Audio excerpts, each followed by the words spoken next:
kita sekarang udah di Jack Army. Sekarang kita udah bersama ownernya nih, Bapak Aris. Boleh perkenalkan dulu. Oke, teman-teman, adik-adik, saya Aris Imran. Saya adalah founder atau pendiri dari Jack Army Clothing yang ada di Bandung, dan saat ini clothingnya sudah berusia sekitar 13 tahun. Jack Army itu berdiri tahun 2012 ya. Itu awalnya saya seorang vendor, tadinya seorang vendor produksi clothing di Bandung. Mungkin yang adik-adik mungkin pernah ke Trunojoyo, Sultan Agung, itu saya dulu vendor mereka dulu, bikin barangnya clothing yang ada di Bandung. Dari tahun 2007 sampai 2012.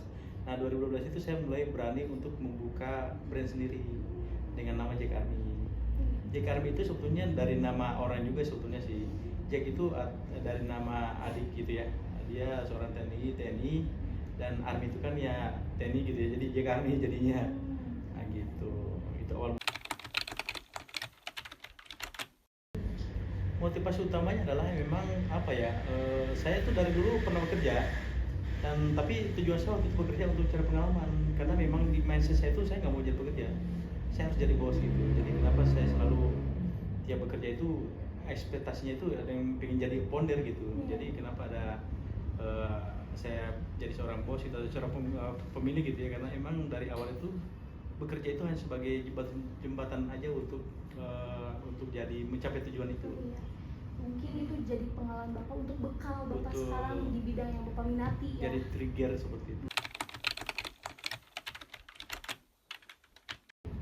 Dari awal itu saya orang yang tidak ada mental untuk bekerja sama ya, karena emang saya tuh pengen bekerja sendiri, rugi sendiri, untuk sendiri gitu ya. Karena kalau menurut saya kalau berpartner itu bukan sesuatu hal yang nggak boleh gitu, atau yang saya nggak mau gitu. Cuma memang mental saya itu belum nyampe ke situ. Jadi saya itu selalu berusaha gimana caranya saya bekerja sendiri, berusaha sendiri gitu. Jadi belum berpartner sampai hari ini. Gitu. Sudah ada tim itu di saat udah mulai settle usahanya, udah mulai naik nih penjualannya, baru mulai bangun tim pelan-pelan. Itu pada tahun berapa tuh mulai ada Jack Army itu 2012 ya, sekitar 2015 itu kita mencapai titik.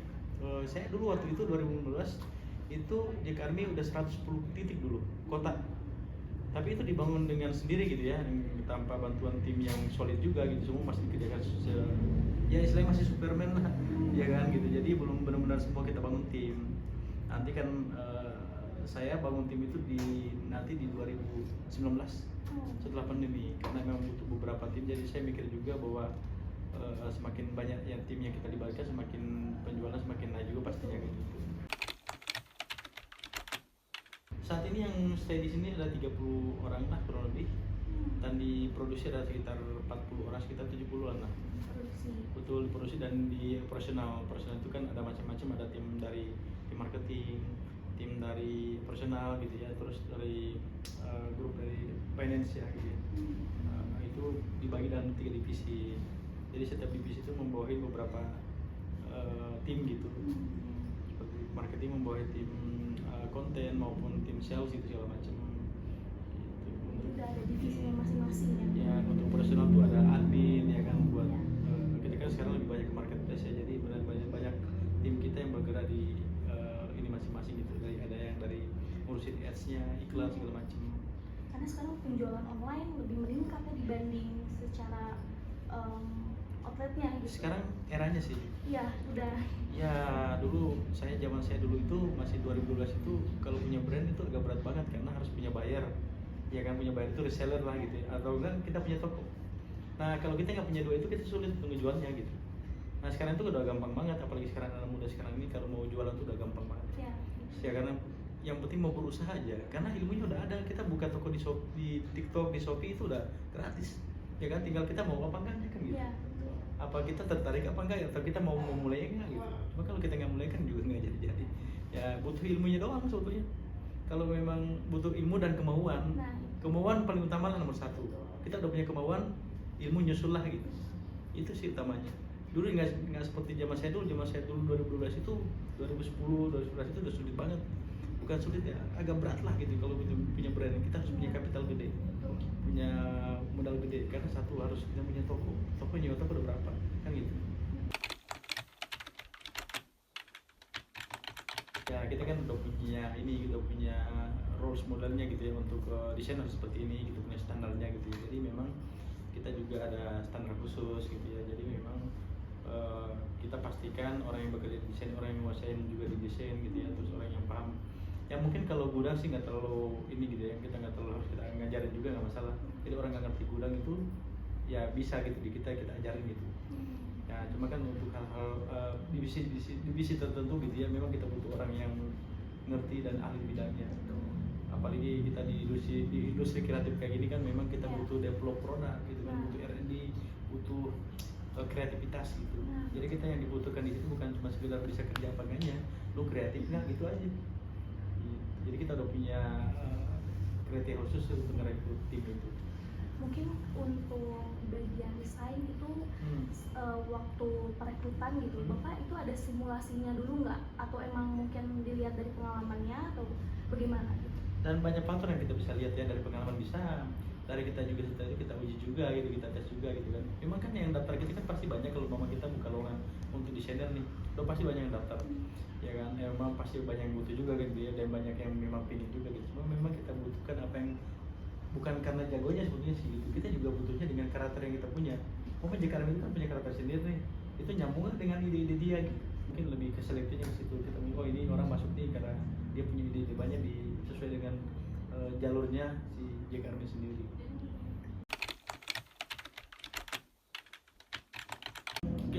Kita ngebangun tim itu butuh waktu yang lama ya, sekitar 5 tahun, tapi sekarang udah aman sih. Dari semua desain, dari desain, marketing, dari sales itu udah tertata dengan rapi, PNS apalagi gitu ya. Itu jadi ya menurut saya sih ya, yang tadinya seseorang Superman nih ya, ternyata saya baru mulai 5 tahun ke belakang ternyata kita butuh super tim, bukan Superman.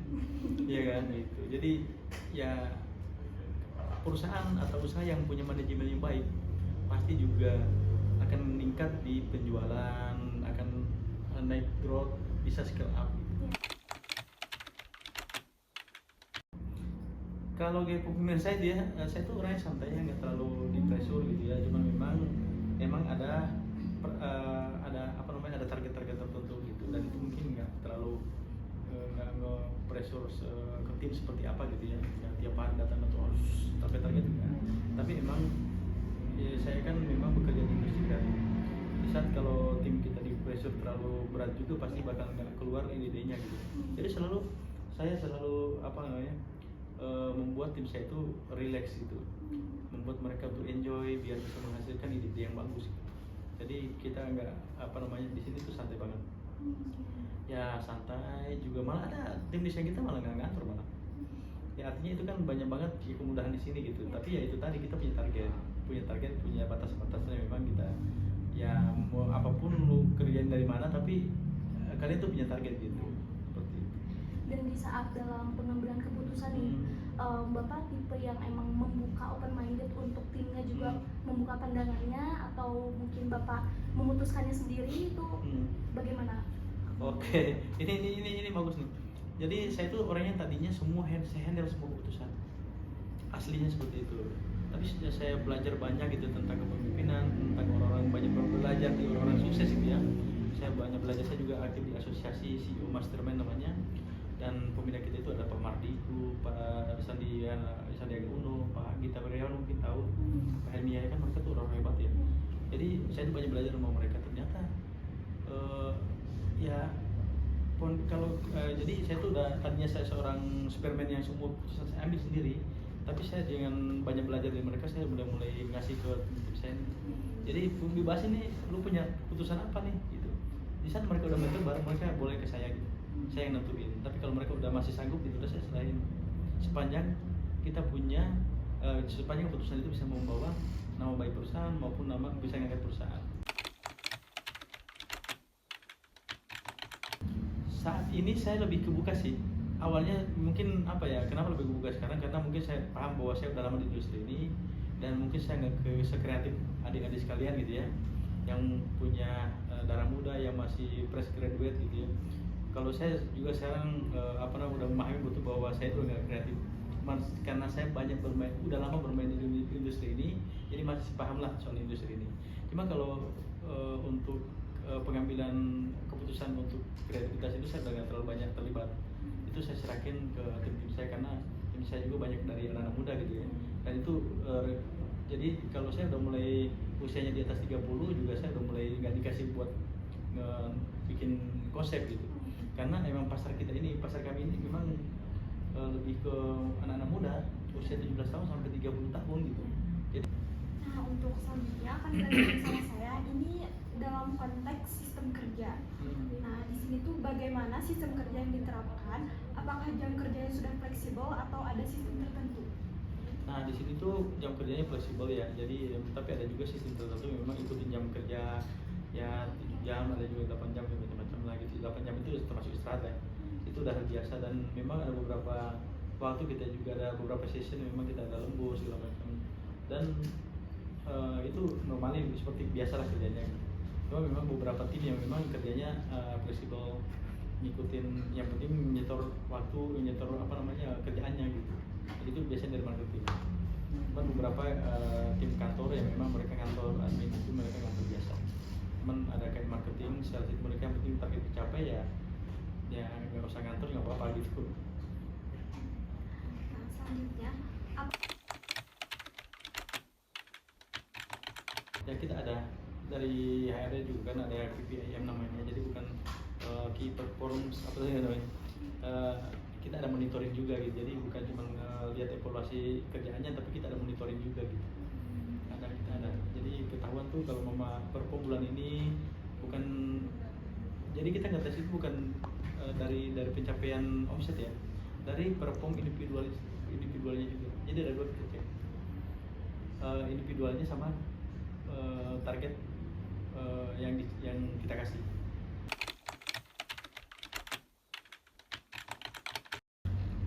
Jadi untuk keterlambatan produksi dan sebagainya itu masalah klasik, pasti ada, karena kita berhubungan sama bekerja sama manusia, pasti ada human error. Cuma memang karena kita banyak bermain, udah lama main di industri ini, kita udah mulai bisa tahu tuh ya bisa ngeantisipasinya gitu. Kalau ada yang urgent sekali baru mungkin saya bisa turun. Untuk sesi terakhir nih di bagian refleksi. Nah, apa tantangan terbesar dalam memimpin tim usaha clothing ini sejauh ini? Semua pekerjaan itu pasti ada tantangannya, ya kan. Jadi mungkin kalau tantangan terberat sih menurut saya nggak ada, karena emang kita udah enjoy lah gitu menjalaninya. Dan tantangannya ya menurut saya sih nggak ada yang berat sih. Kalau ada yang bilang tantangan berat udah nggak usah kerja gitu, nggak usah bikin usaha gitu. Jadi sebenarnya tantangan itu pasti ada, tapi gimana cara kita menyikapinya, gimana cara kita menghadapinya.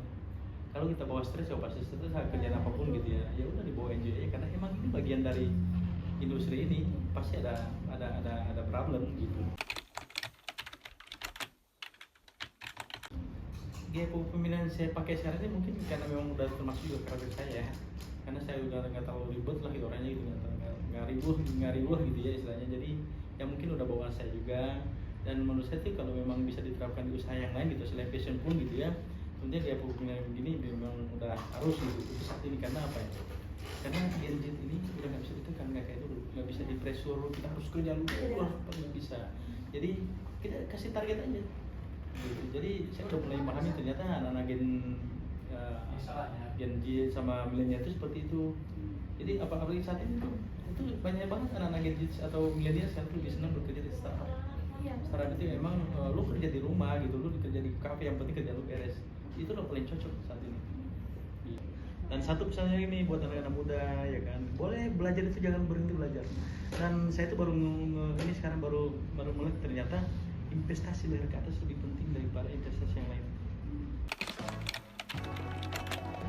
Oke, mulai saja dulu. Udah itu nggak usah yang lain dah, udah mulai saja dulu. Jangan banyak mager anak muda.